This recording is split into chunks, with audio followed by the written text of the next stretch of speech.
On this page, you will need to fill in your current home address and then select the correct address from a drop-down list. Please ensure that you spell your street name and area correctly and provide your correct house number. The house number is compulsory. If the correct address is not found, click the Can't Find Home Address option for a more advanced search. This will allow you to select your address by placing a pin on a map of the area where your home is. Alternatively, if you are completing this application from your actual home address, you can click on the Use My Location button. If you select the Use My Location option, there is no need to move the red pin. The system will pick up the address of your location at the time of making the application. This works best when using your cell phone to apply. Once the correct address appears, click Select Location. A confirmation message will appear with the selected address. If the address is correct, click Continue and then Submit. The next page asks for the parent's work address. You only need to complete this section if you want to apply to a school close to your work address. Once home or work address is added, click Submit to receive an SMS with your username and password. The username and password that you created when registering the parent details will be sent to your cell phone via SMS. This must be kept safely to access your application at a later time. Step 3 is learner registration. On this page, you need to complete all learner registration details. First read and accept the POPI disclaimer, then complete all compulsory fields marked with a red asterisk on the form. If you select Grade 1, you also need to select one of the 11 official languages as language of learning and teaching and complete questions on early childhood development. After you've filled in all the compulsory fields, you need to click on the Apply to Schools button. If your child is going to Grade 8, you must select Home Language and First Additional Language as on the child's Grade 7 report. Select the province where the child is currently in Grade 7. If you select Gauteng, provide the name of the child's current Grade 7 school. After you have filled in all the compulsory fields, you need to click on the Apply to Schools button. Step 4 is Applying to Schools. In this step, you need to apply to schools by completing the school application form online. When applying to a school, it is important to remember that the following criteria are taken into account and are shown here in order of priority. Number 1, home address within school feeder zone. Number 2, sibling or previous school. Number 3, work address within the school feeder zone. Number 4, home address within a 30-kilometer radius. Number 5, home address beyond a 30-kilometer radius. Number 6, schools of specialization. Remember, when you select or click on home address within school feeder zone, the system will generate a list of all schools with feeder zones that cover your home address based on the address you filled in Step 2. You will be able to select schools from a drop-down list. From the application option field, you can select one of the following application options. Option 1. Home address within the school's feeder zone. Remember that placement priority is given to applicants that live within the school's feeder zone, closest to the school. You may select a maximum of 3 schools at the same time. The second option is sibling or previous school. This option allows you to select a maximum of 2 schools for previous school. The school where the child is currently in Grade 7 and 1 school when using the sibling application option. This option is only available for learners going into Grade 8 and not for Grade 1 applicants.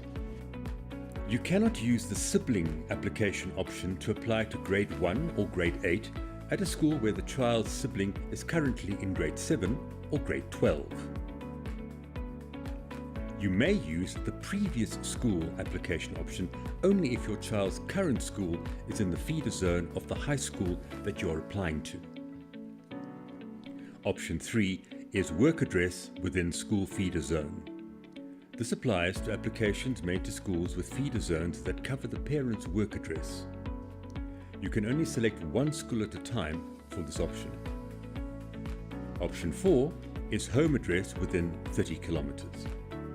You can use this option if you would like to send your child to a school with a feeder zone that does not cover your home address, but is within a 30-kilometer radius. You can only select one school at a time for this option. Option 5. Home address beyond 30 kilometers. You can use this option to apply to a school with a feeder zone that is beyond a 30-kilometer radius of your home. You can only select one school at a time in this option. The final option is schools of specialization. You can only select one school of specialization at a time. As part of the process, you need to answer 4 screening questions before applying to a school. Your child would need to pass a placement test, audition, or sporting trial to be placed at one of these schools. Once you have completed this section, you can submit your application. A thank you confirmation page is displayed with the reference number for the learner application. This is also sent to the cell phone number that you filled in earlier when you registered parent details. This does not mean that your child has been accepted at that school. It only confirms that the application has been submitted. After submitting the application, you have the option to apply to more schools, register another learner, upload documents, go to the dashboard, take a quick survey, or to log out. Please note that you can apply to a maximum of 5 schools for each learner. Step 5 is uploading documents. You will be able to upload documents by using the upload function on the system. All schools applied to will be able to view these uploaded documents. Parents who are unable to upload documents should hand deliver certified copies of their documents to all the schools applied to. Note that certified copies of documents must be uploaded or submitted within 7 days after making the application. Your document status will only reflect after you have uploaded or submitted documents and it has been verified by the school. If you edit your personal details, including ID number, after submitting an application, all details on the parent portal will be completely deleted and you will have to re-register and reapply. A summary of all the details you have entered into the system can be seen on the My Profile page. You only have one opportunity to edit your address details during the application period.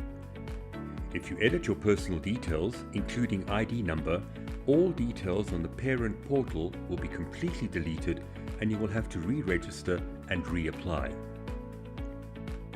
After the 5-step application, the online application process is complete. Expect to receive an SMS with an offer of placement from the 16th of September 2024.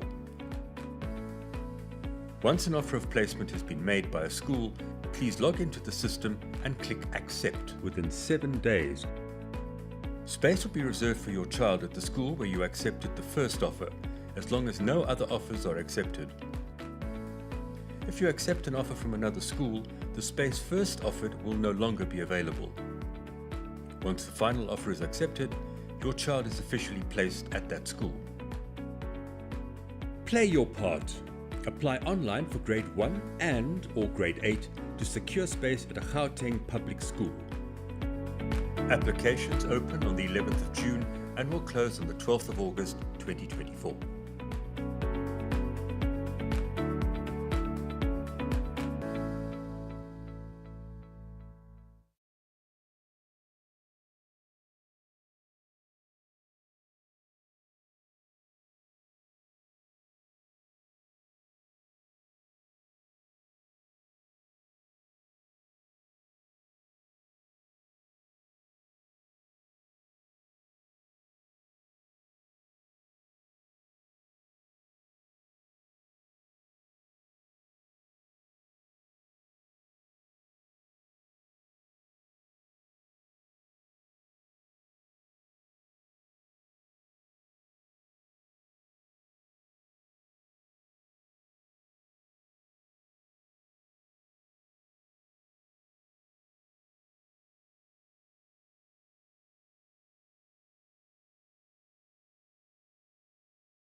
Welcome back. Mongi's Goko, Eyewitness News. My question is very simple. It has to do with the challenges that we've experienced regarding online applications. We see parents go that they've used the system, it's not user-friendly. You say that you've turned it around this time around. The question is, what happens with these sort of intricate details you've put into place that if you change your home address, you lose most of the information you've put through? Won't that be confusing to the user, the parents? And when it comes to, it's just my final question, there were reports, particularly on the first day of this year, that 21,000 students were not placed. What are we anticipating for next year? Will we be able to mitigate this? And, okay, I think I'm done actually. I'll come in the second round. Good morning, my name is Ngosi Konamalingamisi from Pi FM. MEC, just to, it did cover sort of my first question, but as an extension, I think it's always good to be optimistic, but you've obviously then said that you have had challenges with the system since its inception in 2015.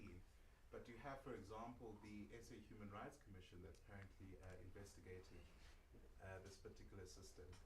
So if you can just take parents, pupils, as well as guardians into your confidence, just in terms of your belief that the system is still working and that it will continue to do so for next year. You also mentioned that you are looking at broadening the scope of the system to other grades. Is there a particular time frame that you've set at this juncture, as to maybe 5 years, 10 years, maybe? And then just as a last one, it's the first day of the third term. Have you received any primary report as to the situation across the province? Thank you. Okay, let me see. Yeah, no, thank you so much for the questions. Look, the system is, I think it's, the video, it's quite user-friendly. For us, it's quite user-friendly. But we said, parents, if they have challenges, we've got call centers, we've got walking centers, they can go to our schools. Any school in the province, they can go to district offices, they can go to the head office to get help. So we do have, we put in place mitigating areas so that we can intervene if the parent has a challenge. Yeah, we know that some parents have been saying, they are not happy with the system, and obviously largely it's those that maybe there was a delay to place their child. And can I tell you, every time a parent comes up and says, no, my child is not placed, so okay, give us the details of the child, let's see. You find that parents didn't apply on time, number one. They didn't complete application, number two. Parents with completed applications, all the time we've ensured that we place them. And every time we come back to give a report on placement, we come sitting at about 97% placement of completed applications. We are left with about 2 or 3%. Maximum, it can't be more than 5% that we have a challenge with. So this one of 21,000 learners, you find that obviously we know we experience it every year, where parents go to district offices, and in most cases we are dealing with in-migration. In most cases we are dealing with parents who want to change schools. We are dealing with parents who have moved. So these ones go to the districts. But we do have a process later on for late applications, right at the end of the year. But we don't recommend it, because by that time, you don't have an option. You take what we are offering you. So this one is very critical that parents must comply. So as for the 21,000 that have not been placed, where we are sitting, we've placed everyone. And when I say placement, I mean we have offered the child a space. Because at a minimum, as I've said to you, at a minimum, constitutionally we are obligated to place a child. So meaning that the minimum we do is to give you space and say we're going to take your child Matome, we're placing them here. This is the space we're offering you. We have done our constitutional obligation mandate, we have complied. So sometimes parents don't want that, then it becomes another issue. But we know that constitutionally what we're obligated to do, and as a department, we've always been consistent to ensure that we comply. We don't violate our constitutional obligations. We've noted the Human Rights Commission's report. I'm anticipating it personally because, look, I'm not a reservoir of all knowledge, and we also not a reservoir of all knowledge. So if the Human Rights Commission report comes, we're anticipating it to see what are the set recommendations that it gives us and which are the areas that it wants us to improve them. So we anticipate this. It doesn't matter what the report comes from. Where it comes from the public protector, it comes from any Chapter 9 institution, anyone that brings a report that allows us to improve on how we provide service, how we deliver service, we anticipate it. So I'm eager for them to conclude this report so that we can then take it forward and comply with it, with the set of recommendations. And every time we get these reports from any Chapter 9 institution, we don't take it upon review. We take it because we know that the Department of Education, we service people, we service the constituents, we service the learners, so we have to really take advice and counsel at all times from everyone. So the broadening of scope, obviously, but it will be within this term of 2024 to 2029. So it should be within this term. It's not going to take long. So it's part of the commitments that we are making. Obviously, we'll come back and see to where we'll then begin to outline the broader 5-year term plan that we'll be introducing in the sector to ensure that Gauteng continues to be number one in terms of innovation, because this system is an innovation. Other provinces are beginning to experience challenges now with pressures in schools. Now coming to us, can you borrow your system? Being good people of Gauteng, we say, no, take it.